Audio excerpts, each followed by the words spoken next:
Good morning, Ospreys. You're watching UNF Now on UNF Media, where we bring you all the campus and Jacksonville news you need now. I'm Franchot Barba. And I'm Annie Black. So, Franchot, have you seen the new Twilight? No, actually, believe it or not, my girlfriend's one of the few girls that has not seen any of the Twilight movies. That's crazy. So it doesn't seem like I'll be watching that movie anytime soon. You should have a marathon of all of them and then go see the last one. I think she'd love that. That's probably a good idea. Probably. What's going on in news today? Well, let's see. UNF Political Science Assistant Professor Dr. Michael Binder spoke about the upcoming financial cliff the country faces. The fiscal financial crisis is scheduled to trigger an automatic tax increase and budget cuts by the end of the year. Dr. Binder said the nation's deficit is too large and neither party has a real solution. As you may know, UNF turned 40 years old this year, but did you know UNF still has one original faculty member since 40 years ago? That's right. Economics professor Dr. Lewis Woods was teaching when the doors opened back in 1972. It seems to be getting chillier as December approaches. Let's see if there's any chance of heat coming our way. Here's your UNF Now weather report.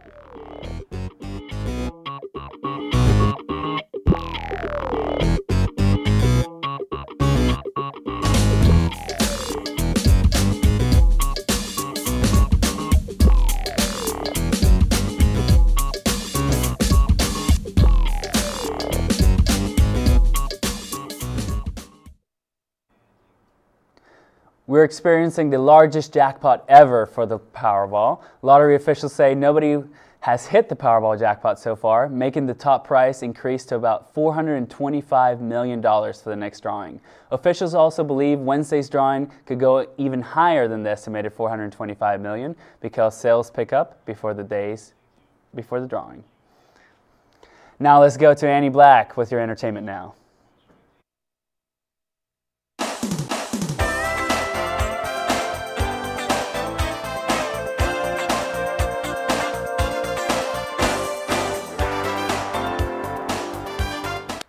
With your entertainment now, I'm Annie Black. Do you remember that classic Christmas tale, "'Twas the Night Before Christmas"? Remember that line? The children were nestled all snug in their beds, while visions of sugar plums dance in their heads. Well, it's a season where you can see a sugar plum dance. Sugar Plum Fairy, that is. The Community Nutcracker is here in Jacksonville, December 7th and 8th at the Florida Theater in downtown. The famous storyline of Clara and her Nutcracker prince traveling through the land of sweets is brought to life with the help of Tchaikovsky's most famous musical composition. Local dancers perform the roles while being directed by the best ballet instructors in town. You can purchase tickets at the Florida Theater box office or through Ticketmaster. For more information, visit jacksnutcracker.org. Well, the last Twilight segment, Breaking Dawn Part 2, reigned supreme this Thanksgiving week at the box office. With this only being its second weekend out, over the course of 5 days, the film made $66 million. That's a huge sum of money for a movie about the same vampires and werewolves we've been watching since 2008. Since its release 10 days ago, the new film has already made $228.9 million. I haven't seen the movie yet, but I hear it's a perfect ending to the saga. Who hasn't Gangnam Styled yet? I certainly have, and I'd like to think I do a pretty good job of it. Psy, the South Korean who created the song, the dance, and everything about it, must be pretty proud because his video is now the most watched video on YouTube. Sorry, Justin Bieber, there's a new king in town. Psy's video has over 805 million views, which surpasses the Biebs video for his song Baby by 2 million views.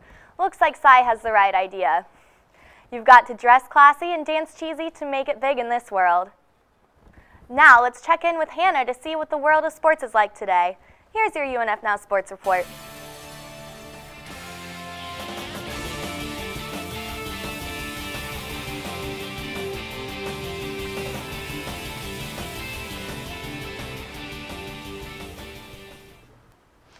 With your UNF Now Sports Report, I'm Hannah Stopchuk.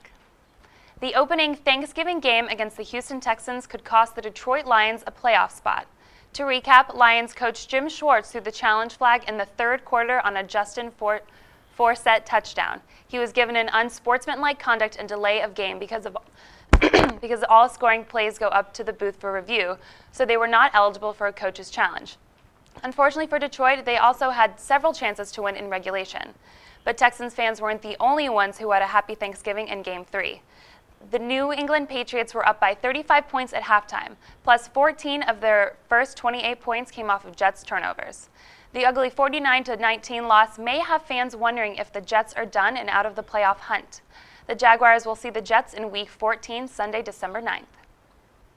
Speaking of Jaguars, they signed a pair of Jordans last week, with quarterback Blaine Gabbert and wide receiver Laurent Robinson on injured reserve for the rest of the season.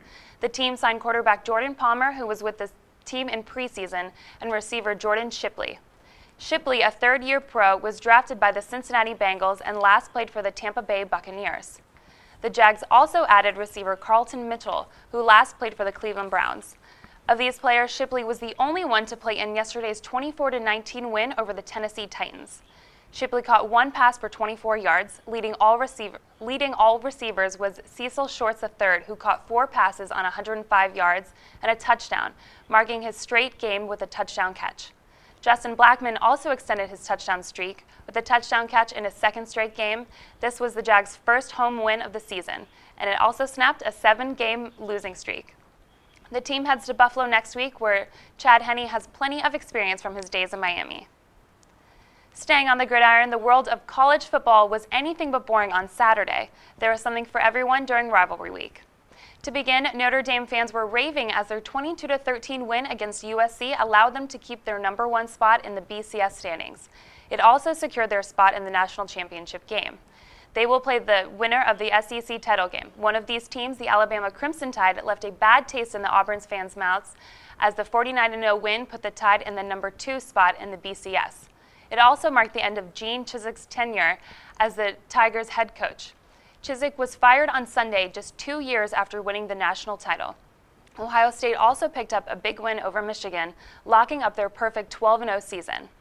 No postseason is in their future as the Buckeyes are still serving their NCAA sanctions. And finally, the Florida Gators found themselves at #4 in the standings after a 37-26 win in Tallahassee. So how about that Jags win yesterday, guys? That was a great game. That was insane. I was very surprised. Yeah, first home win of the season. It's about time. Looks like Chad Henne's actually working out way better than Blaine Gabbert so far. Definitely. I think that he should be our new starting quarterback forever. At this point, we'll take any win. I know. Fingers crossed for us. Well, make sure you check out our website at unfmedia.com. And also make sure to like our new Facebook page, facebook.com/UNF Media. Thank you for tuning in, and check with us anytime you need your news now. Have a great day, UNF.